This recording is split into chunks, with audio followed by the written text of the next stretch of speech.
இப்போ கரண்ட்ல அதிகமா பேசப்படுற ஒரு விஷயம், அதாவது சமைக்கிறதுக்கு யூஸ் பண்ற கேஸ் சிலிண்டர் சரியா கிடைக்காதது தான்.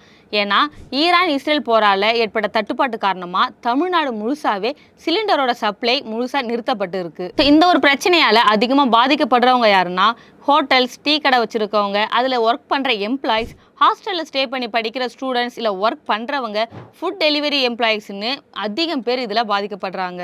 இந்த கேஸ் பிரச்சனையால் பல ஹோட்டல்ஸில் ஃபுட்டோட மெனுவையுமே கம்மி பண்ணியிருக்காங்க. ஏன் பல ஹோட்டல்ஸை க்ளோஸுமே பண்ணிட்டாங்க. இதனால நம்ம டெய்லி சாப்பிட்ற சாப்பாட்டோட விலையுமே ரொம்ப அதிகமாகிடுச்சு.